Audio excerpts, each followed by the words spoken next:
Welcome back to Proxy, everybody, and today we're going to be talking about what most competitive Eldar lists will look like, post-balanced Dataslate, and how to use them, or, if you don't play Eldar, how to beat them. So I've heard a lot of chatter, here and there around my local hobby group as well as online, that basically the Eldar are still broken as shit, and they deserve to be nerfed into the ground even harder. And while there's plenty of argument to be had that the Eldar are much more interactive, and they are much more balanced than they were before, there is a little bit of truth to the fact that the Eldar are still strong. And they're still going to have a good, solid presence in tournament play. Now, I don't think this is a bad thing. I don't think Eldar having a place in tournament play and being a good faction is a negative thing. Most Eldar players will tell you, who have been playing as long as I have, that the Eldar have been underwhelming for a longer period of time than they have been overpowered in the history of Warhammer 40k. And I'm talking competitively. Obviously, casually, again, there's misconceptions about the Eldar because they have weird rules and weird interactions that are very skill-based. And if you go up against a skilled Eldar player that knows what they're doing, it's going to seem like they're overpowered. However, I wanted to make this video to kind of explain to everybody what Eldar lists are probably going to start to look like, and just a couple different ways to interact with them if you're going to play against Eldar. So if you're an Eldar opponent, you're going against Eldar players in your local hobby shop that are, decently skilled Eldar players and you don't know how to beat them, I'm going to give you kind of a small tutorial on how you should play against an Eldar opponent. And for those of you Eldar players who are listening, I'm also going to tell you guys, how to adapt your lists to the new changes in the balanced data slate. So without further ado, let us go ahead and jump right into it. So first, we're going to do a quick overview of today's video. The first thing we're going to talk about is filling the void left by the Wraith Knight. The Wraith Knight was obviously a very powerful model, and now that it's nerfed to the ground, we have to find new ways to basically include other units on our lists. We're going to talk about units you can expect to see in competitive Eldar lists going forward, how to play or beat competitive Eldar lists, and an example and analysis of a list I'm building for competitive play. Alright, so let's start off this video talking about the void left by the Wraith Knight in Eldar lists. So the history of the Wraith Knight in early 10th edition has been one of a lot of salt and a lot of cheese. And that salt and cheese came together and basically formed an unbeatable, uninteractable killing machine. The Wraith Knight, with dual Wraith cannons, could shoot anything on the board at will and could drown any unit in mortal wounds. In fact, on average, it did 4d6 mortal wounds even after the initial series of nerfs. Before that, it was essentially killing armies by itself in 2 turns. It was insane. I played one game with this thing in the beginning of 10th edition in a Wraith list, so it wasn't even a super competitive, tournament list or anything like that. It was supposed to be fluffy, and it ended up destroying my opponent in a couple of turns. And that was really an eye-opener to me. And that's when I realized something needs to be done about the Wraith Knight. And even at that time, I didn't really think there was anything wrong with the faction bonus or anything like that. But as much as any player could see, the Wraith Knight was a huge issue that needed to be nerfed. It's been nerfed several times, and now it's pretty much nerfed into the ground. And it's going to be spending a lot of time on people's shelves going forward in competitive play. And although I still think it should be playable, at least in casual play, which I think it is, I think it's still playable. It's just most people aren't going to use it because it's not that good anymore. I think that obviously it's a healthy thing for the game that it was nerfed. So, being able to basically kill anything in the game was just way too powerful. And the amount of board control the Wraith Knight could offer you was just absolutely insane. Being able to ignore line of sight with Overwatch, with no penalties at all, was brutal, especially with Fate dice. So yeah, the Wraith Knight is gone. Good riddance, I say, at least to that version of the Wraith Knight. I think in the future we can, be glad to have a different version of the Wraith Knight, one that's more interactive, one that's more fun for the game, and balanced, when we eventually get our codex or down the road. But now that the king, quote-unquote, is dead, other units must don the board control and anti-large mantle. So other units are going to take the place of the Wraith Knight. The Wraith Knight was about 470 points, which means that Eldar players are going to have about that many points to fill up in their list. And generally, you're going to want to fill that void with something that is similar to the Wraith Knight in terms of anti-large damage and board control. So what units can you expect to see in competitive Eldar lists going forward? So Wraith Knights are definitely out. You don't have to worry about those anymore. Fire Prisms are still good. Despite the increased points and resource cost, they're still great for being able to nuke targets out of line of sight with the linked fire. So you move one Fire Prism out, you nuke a target with all 3 Fire Prisms in your list, and then you use Fire and Fade, which is a 2 command point cost now, to go back into cover or, out of line of sight. So even though they're more expensive, both, points-wise and resource-wise, you're still going to see players in tournaments using these because they're very strong. Warwalkers, Vipers, and Hornets with Bright Lances are also very efficient and maneuverable anti-large. We saw this before, but I think you're going to see more of them now. With the Wraith Knight gone, you need more anti-tank in your list, you need more anti-large. You're going to see that being taken up with Warwalkers, Vipers, and Hornets. All of which are considered light vehicles. They do have rules to keep them safe and to, hide them and stuff like that. But once you do get some punches through to them, they will die very quickly. So they're pretty light. They're not like Wraith Lords, and they die pretty easily to, medium to large anti-large weapons. So, missile launchers, last cannons, multi-meltas, those kind of things. Warp Spiders and Shadow Specters can score on objectives and lay down some powerful anti-infantry. You are going to see Warp Spiders and Specters in pretty much every competitive Eldar list. So, what units counter these? Well, we'll talk about that in a second. But these are very fast units, and they deal a lot of damage, so you do have to kind of get the jump on them and make sure they die early on. You're also going to see support characters. The Autarch Wayleaper gives you an extra command point and has a +1 leadership buff to units that are surrounding him, making them more resilient to battle shock. The Farseer can either cast Guide if it's a Farseer Skyrunner, or Fortune if it's a Farseer on foot. Guide, of course, lets you reroll hits. Fortune gives you +1, basically a -1 to wound to your unit. And both of them can make a Fate Dice of 6 within 12 inches. Once per turn. Although, technically now in the enemy turn, it's not as useful because Overwatch has been nerfed considerably. Lone Operatives are also going to be a big part of Eldar lists. They're hard to target and deal with, and they also deal effective anti-infantry or character damage. So things like the Death Jester or Illic Nightspear are both going to be common picks. The Death Jester can take out characters and Space Marine equivalent infantry, and Illic is very good at taking out characters as well. And because they're both infantry models and can be targeted with Phantasm, even deep striking close to them might not mean you will get out of range, but there are some units that can easily kill a Death Jester, an Autarch Wayleaper, or Illic Nightspear, because they have special abilities that allow them to get closer when they deep strike and things like this. And we will also go into those units later on in this video. Night Spinners you're going to see in every Eldar competitive list now because Eldar players need some sort of indirect fire. We did see Night Spinners before, but you'll probably see more of them now. So Night Spinners slow enemy units down, denying the opponent primary objectives and board presence, and also provide good indirect fire as well. Their indirect fire is nowhere near as good as the Wraith Knight, so people saying that are kind of full of it. They don't really know what they're talking about. The damage is decent, but it's nowhere close to, what the Wraith Knight can do. So each Night Spinner, even if you had 3 Night Spinners, it just doesn't equal the damage of a Wraith Knight. It's good against infantry, but against anything else, it's severely lackluster. The Avatar of Cain is also a great pick. You're probably going to see more of the Avatar of Cain because, without the Wraith Knight, you do need something tough that can survive a punch on the battlefield. And the Avatar can control a large area of the board and forces opponents to deal with them, exposing their units.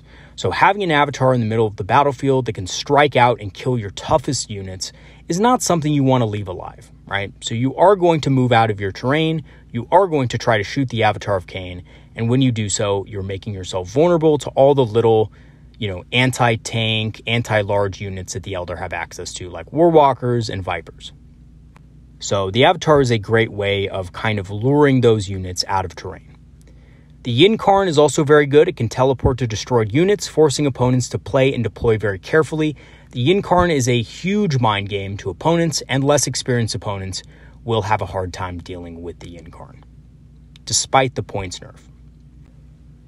Now, some of these other units might be a little more rare, but because of the loss of the Wraith Knight, and of course, Fire Prisms becoming less valuable, in my opinion, you might see things like Dire Vengers, which control an 18-inch bubble around them with an Overwatch that hits on a 4+ when they're in range of an objective, and they are light infantry, but they are very powerful at dealing with other infantry units. Striking Scorpions and Rangers deny enemy infiltrators and secure areas of the board early, which is crucial to an Eldar player because Eldar units are very fragile, so to protect them you need space between you and your opponent, and Striking Scorpions and Rangers help you do that. Dark Reapers and Fire Dragons also provide excellent, efficient damage against their chosen targets, so Dark Reapers are really good against MSU, well, not really MSU, but, mech equivalent, so MSU mech units. And Fire Dragons are really good against anti-large and also heavier targets like Terminators. So, if you're an Eldar player and you're wondering how to play these new types of lists, if you're a kind of Eldar player who's running a Wraith Knight and having no problem winning games before the nerfs and are now like, well, the Wraith Knight's gone and I don't really know what to do with my list. Well, to win with a competitive Eldar list, you need to know a couple things. And that is, one, it's crucial that you control the sides of the board and establish board control early on in the game with Night Spinners, Dire Vengers, and or Rangers or Scorpions to ensure good lanes of fire. So board control from the very beginning of the game is crucial. If you lose that board control, if you're pressed into a corner, you will get beaten with a sack of oranges. And I'm not even kidding. And this is something that has happened to me when I was a more novice player and I didn't really understand everything about the game. Experienced players would go on the offensive against me. They'd corner me. And from that corner, I could do nothing. I couldn't maneuver myself. I couldn't move my units. I was basically just sitting there doing everything I could to defend myself until the last model in my unit died. And of course, I got tabled, right? This has happened to me a couple of times. So to prevent this, you really need units like Rangers and Scorpions and also, Night Spinners and Dire Vengers to keep enemy units from being able to do that. Also, during the battle, you need to focus on making efficient trades by baiting out larger units with smaller, less expensive ones. So for example, exposing a Viper, shooting a Viper off to lure out a Bastillus or Redemptor Dreadnought is a good example, right? A Bastillus or a Redemptor are much more expensive than a Viper, but a Viper out in the open makes a tempting target for a Bastillus, right? I would love to take out a Bastillus, or a Viper with a Bastillus, right? It's an easy kill.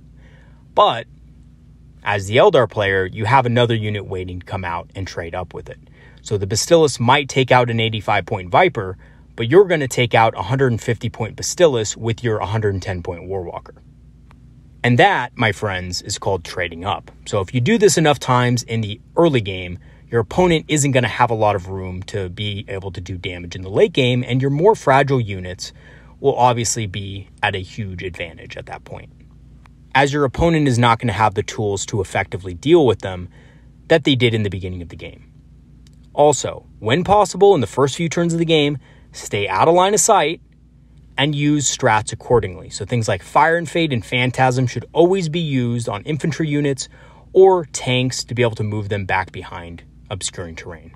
Fire and Fade is usable on tanks, so that's what you should use for, your Fire Prisms or maybe even a Warwalker early in the game.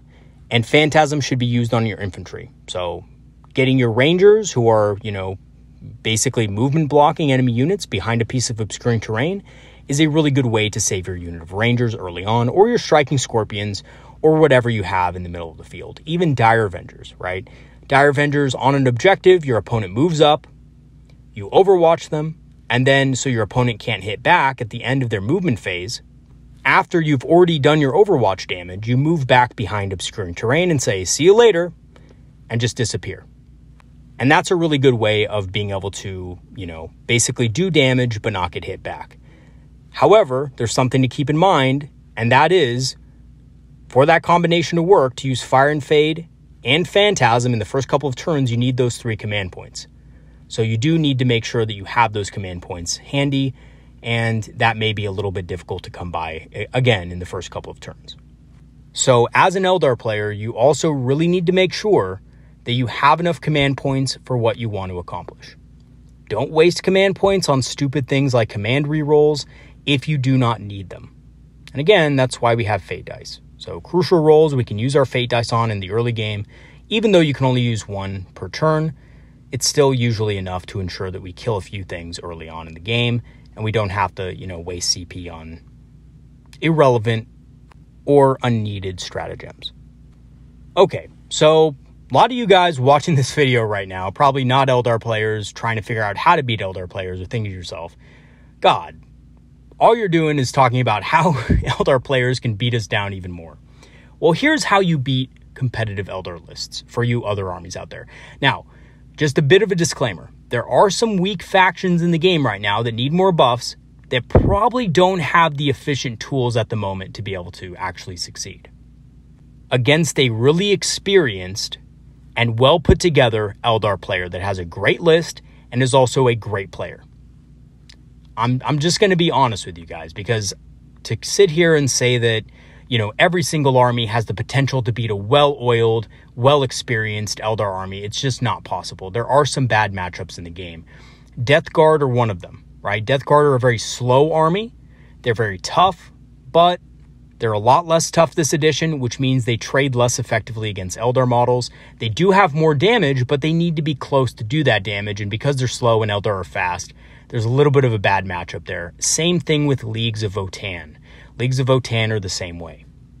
So, if you're, any other player, usually against Eldar, unless you're playing a faction like Dark Eldar, which play very similar to Eldar, or Tau, or something like that, you're going to want to take the center of the board. So if you're playing a tougher faction like Marines or something like that, instinctively, you're going to want to take the center, because that means that you can use your greater toughness and firepower to score better on objectives. That is a huge fucking mistake that every single Marine player makes against Eldar players if they don't know the matchup. So, my first piece of advice is do not funnel your best units into the middle of the board. Use those units to control the sides of the table and prevent yourself from getting surrounded or flanked. That way, the Eldar player cannot control the board as easily and can't get those good lanes of line of sight as well. And thus, they may be able to hide, but if they can't hit you, you're going to be able to have a much easier battle on your hands. Also, have a good working knowledge of what each unit does, their abilities, their threat range, their maximum damage, etc. A lot of games are won and lost based on your knowledge of your opponent. So, with Eldar, they have a lot of cool special rules and a lot of nifty little combos and stuff like that. Take a couple of minutes before the game. Or hell, even on another day, on a random day, just take 20 minutes of your time and read through the Eldar Index. Read through all the units, what they do, what their special abilities are, what their movement range is, all their stats, abilities, etc. You don't have to memorize it all, but at least familiarize yourself with it so that you understand what each unit can do.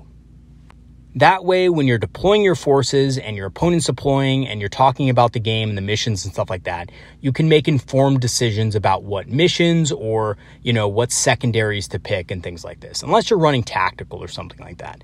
But, it helps to know what your opponent's army can do. Okay, now here's the part that a lot of people may disagree with, because a lot of armies out there may not think it's that important to include infiltrators in your list. But I'm telling you right now, if your army does not have infiltrators in it, and you don't use those infiltrators to contest the midboard in deployment to prevent my units of rangers and striking scorpions from taking up positions early, then you're already throwing a huge advantage my way. Because what I'm going to do from there on, and any Eldar player will do, is they're going to use that extra space to their advantage to block you off and get better lines of sight and get better board control so that you basically can't do much without getting slapped, right? And that's a bad feeling. So don't let that happen. Use your own infiltrators to contest board space. Yes, the Eldar player might be able to position a unit of rangers first, but you will get the second deployment, right? You can place your unit of scouts in another position so that I can't get full board control. I may be able to, kind of buffer you on one side of the board with one unit of Rangers, but I'm not going to be able to do it on both sides. And that's very important. And especially if your opponent is using things like Dire Avengers or things, that you really need to get to the midboard to be able to control the board space, then you're going to be at a huge advantage. So use your infiltrators wisely. Use your scout snipers aggressively, put them in the middle of the board. It's okay. Scout snipers have that little, lone operative bubble, so they can't get shot at. I don't know what's going to happen when the Marines get their codex. You might, lose scout snipers. Who knows? But most likely you will still have some sort of infiltrator unit available to you that can perform a very similar role to them. So you can definitely contest that middle board space with your own infiltrators. Every single army in 40K that has access to infiltrators should be using them. If you're a Tau player, use some fucking Kroot.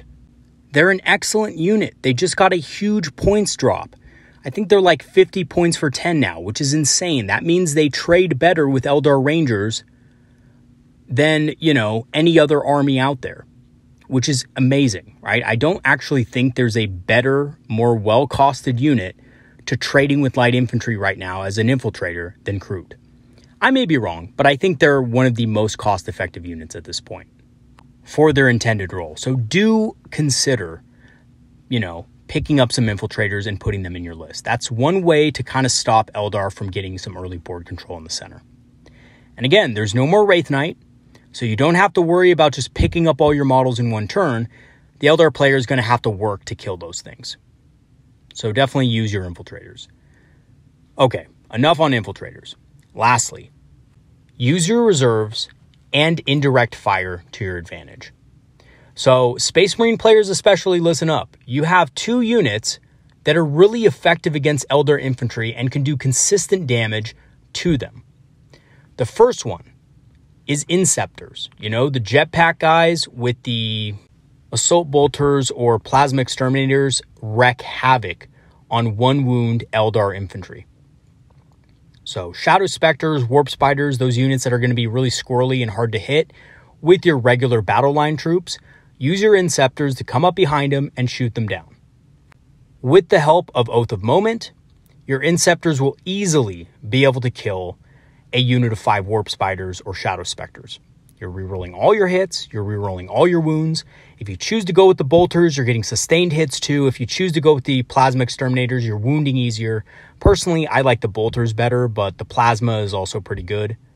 And you're just going to be able to just chew through those models, right? Now, of course, that is if you use Oath of Moment, which you should. So Marine players, just FYI, if you're going against an Eldar player, don't Oath of Moment something that you already know you can kill, right?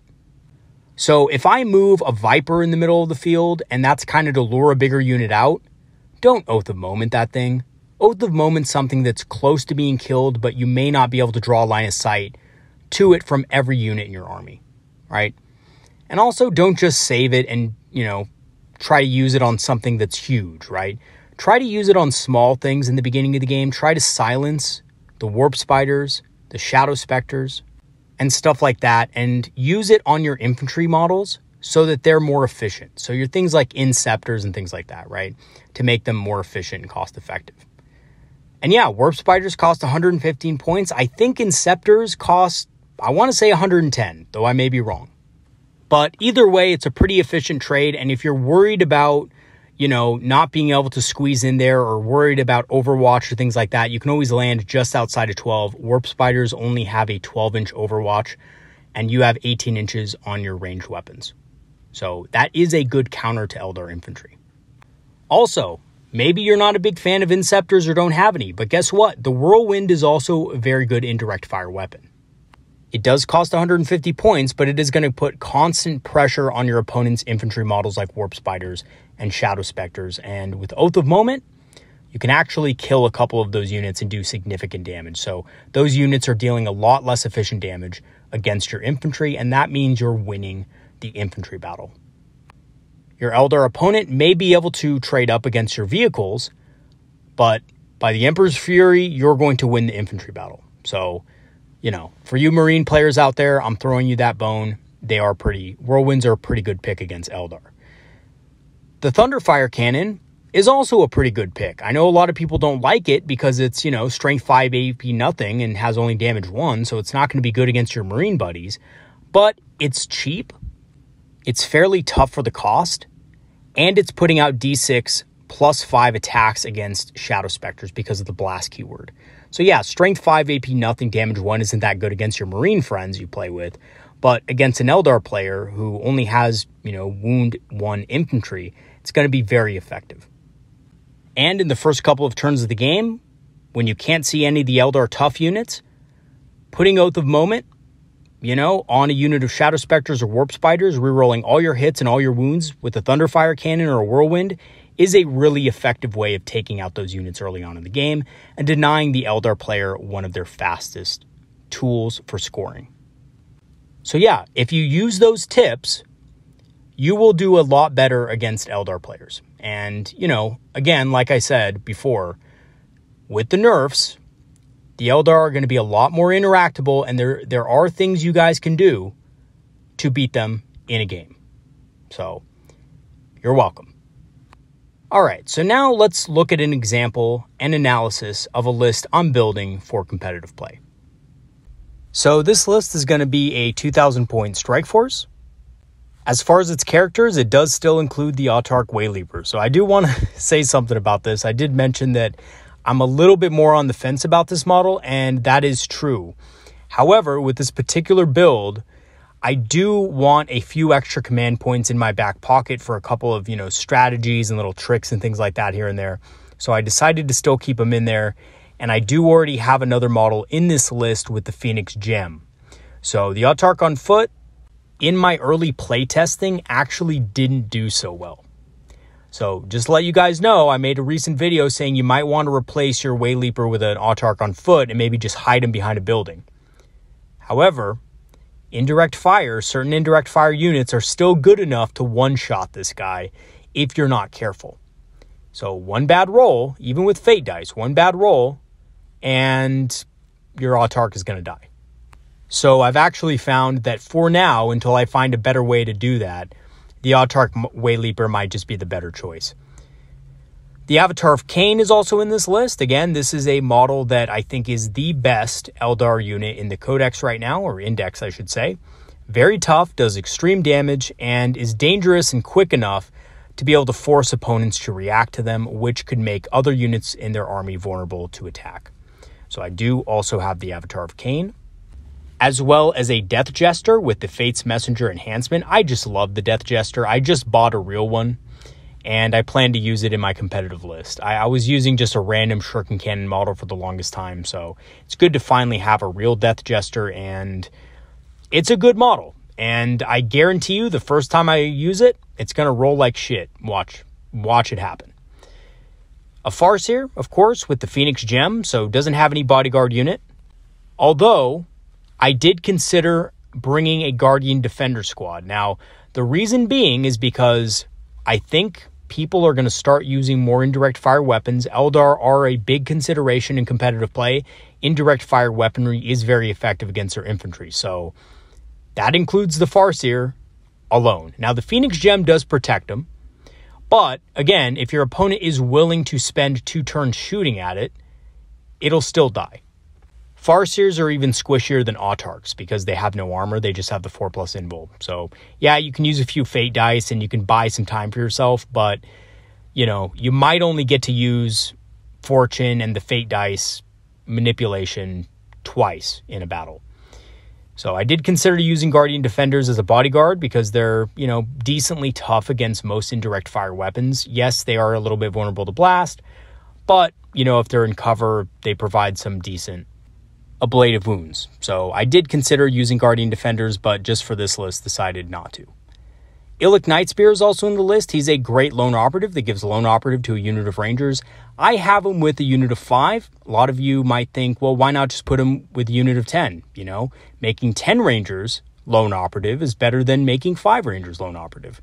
And you would be correct. However, for how I'm using Illic, it just doesn't make sense to run a unit of 10. I really like to use Rangers as kind of like a movement block, and I like to contest the middle of the board with them. So using a big unit of 10 would be less tactically flexible for doing that. So I decided to just go with the squad of 5. But I do have Illic Night Spirit in this list as well. He's a pretty good anti-character. And again, making a unit lone operative is pretty damn strong. For my other data sheets, I have a Falcon with a Bright Lance and a Pulse Laser. It is going to be filled with Fire Dragons. Now, this is a controversial pick that a lot of you will think, Proxy Hammer, why not just go with more Walkers or more Warwalkers and more Vipers? Well, because I like Fire Dragons. And I also think the Falcon with Fire Dragons is a great punch to heavy infantry as well. And guess what, guys? Bright Lances are no good against a lot of heavy infantry. They're just not, right? So this actually is more effective against heavy infantry as well. Things like Terminators, stuff like that, and those equivalents, and can deal a significant punch to those units in games where, maybe my opponent didn't bring a lot of vehicles in his army. But the great thing about this package is they're still really good against large targets, right? Fire Dragons and the Falcon can absolutely melt a big target as well. So it's more flexible, I think, than, putting 2 more Warwalkers in the list. I also have 2 units of 5 Rangers. Again, one of the Rangers is going to be a lone operative unit with Illic, and the other is just going to be a more sacrificial unit, a unit that I use to, go up the board, block areas off, perform secondary objectives, things like that. I don't expect them to live, so they're kind of just, I hate to say it, but a throwaway unit to trade for bigger targets and bigger fish.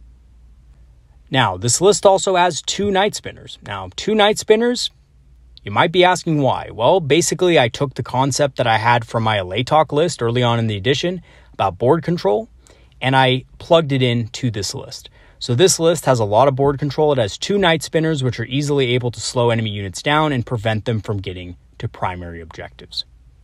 And it also gives me a good counterpunch to enemy infantry who like to hide behind terrain.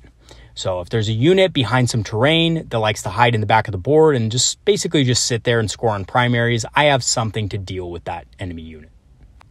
I also have 2 units of Shadow Specters. These are my anti-Terminator and anti-Horde unit. They're both in here because they just do really good damage and they're squirrely. They can move, shoot, and then move again right behind terrain. So they make it hard for an opponent to actually kill them. Now, there are counters to them like I spoke of earlier in this video. So for those of you wondering, how do I counter Shadow Specters? They're too OP, blah, blah, blah. Well, there are ways. You just need to think of those ways before you actually design your list. But even so, they are very effective at dealing with hordes, with their blast weapons, and basically I took them as a tech to things my list was missing. So my list was missing really heavy Terminator killing stuff, and it was missing anti-horde. So I plugged these guys in there, and these guys can basically do the job. So Orc armies, Imperial Guard, who just spam bodies at you, these guys are there to deal with those targets. I also have 3 Shroud Runners. These are a utility piece. They're there to score on secondary objectives, help with board control early in the game with, Scouts 9 and things like that. But they also contribute to anti-horde with their scatter lasers. Their sniper rifles are also pretty good at killing characters, just minor characters, support characters, things like that. And they're a damage multiplier for the Shadow Specters. So they work really well with Shadow Specters. They give Shadow Specters lethal hits on their blast weapons with, when shooting at a big unit, can deal a ton of damage. So actually Necrons, by the way, are really big and they're really in vogue right now. Necrons are doing very well in tournaments and things like that in competitive play. I have a buddy who's a Necron player. He runs a lot of warriors and things like that. And he has, a new iteration of his list that's very tough. So this unit will actually help to deal with the tougher hordes of Necron warriors and stuff like that. So, Shadow Specters can hit harder against those units so that you can kill those units before they can resurrect. I have a Viper in the list for ignoring cover. Now, I only have 1 Viper in this list. I considered having 2 and 1 Warwalker, but I figured I'd switch it around. The Viper's good. It helps, the army ignore cover and things like that. And it is a good luring piece to lure out a bigger threat so that your Warwalkers can take it out. The list has 2 Warwalkers in it. All of them have Bright Lances, of course, for some long-range anti-tank punch. So they're included in there to basically kill enemy large targets. And they're very good at it. They're very efficient with, unparalleled foresight and, of course, Strand's Dice. So overall, I think this list is very well balanced. I think it has a good amount of anti-tank. It has a good amount of board control from the start of the game. And then later in the game, as the turns progress, Night Spinners can, of course, control the board further. It has a lot of units that are very dodgy, that can kind of hide and seek and things like that, and be very effective at trading with enemy units. However, it does have weaknesses. Indirect fire is something that this list struggles against, and I think all Eldar competitive builds will. Because as of now, we really don't have anything like the Wraith Knight that can just pick off units from across the board, regardless of what their type is, which is good. I think that's a good thing, right? So we don't have that, but we do have some mobility, and we have, well, some mobility. We have a lot of mobility, and we have the tools to deal with things later in the game. So, you know, the Falcon can obviously deep strike, dump out fire dragons, kill some stuff if the opponent is not paying attention and screening his indirect fire units properly. But again, you know, like I said before in this video many times, this has a counterplay, right? If your opponent knows what the Falcon can do, knows what Fire Prisms can do, they can screen their units accordingly and basically be safe from that kind of attack. So really strong list, really competitive. However, also has counterplay to it, which I think is just very healthy for the game. And I'm glad that, for now at least, the Eldar seem to be on a pretty balanced and good path. Okay, so in conclusion, even though Eldar are looking pretty strong after the nerfs, they're not unbeatable if you know how to counter their game plan. Board control and efficiency have always been the forte of the Eldar, but if you don't let them make efficient trades, you have a good chance of winning, and obviously if you don't let them take the flanks and stuff like that. So there are ways to beat Eldar now. And if you are an Eldar player, making sure you control the board and the flow of the game is key to your success. You can pretty much no longer guarantee that you're going to table your opponent in 3 turns with your Wraith Knight and basically just call it a game at that point, right? And just basically from then on out, just move the models around, score on secondaries without an opponent to play against. So you're going to have to think more critically. You're going to have to make better trades. But if you are able to do that successfully and, you know, successfully control the board, you will still have a great chance of beating your opponent. All right, everybody, that is going to be it for today's video. Thanks for watching. Thank you to all my patrons and supporters who have supported the channel over the last months. Your help has greatly improved the channel, and I really appreciate it. If you do want to become a Patreon member, I do have free trials activated, which grants you permanent access to our Discord community, which is a community of Eldar players who like to talk about strategy, tactics, and of course, hobbying. I will go ahead and leave the link for that in the description. I also have a channel store page for those of you looking to buy some Eldar-inspired apparel to rep your local game store. I'll leave the link for that in the description as well. And I'm also an Amazon affiliate. So if you want to pick up some discounted Eldar miniatures on Amazon through my affiliate link, that will help out the channel, and it would also allow you to grab some discounted Eldar. All right, everybody, that's going to be it for today. Peace out. Have some great games this week, and I'll see you guys in the next video. Have a good one, everybody. See you later.